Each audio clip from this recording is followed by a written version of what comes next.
Something on your mind? We just have a big day ahead of us, that's all.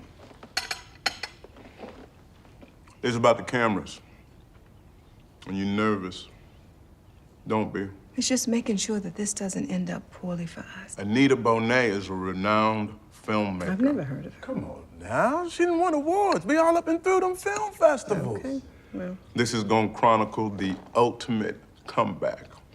This Easter is our revival, our renaissance. We winners, baby. You married a winner. And that's all I intend to do. Hey, I'm Rocky up in this fight.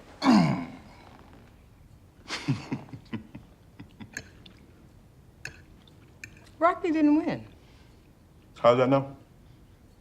No, he went the distance, you know, the whole 15 rounds against Apollo Creed, but he didn't actually win.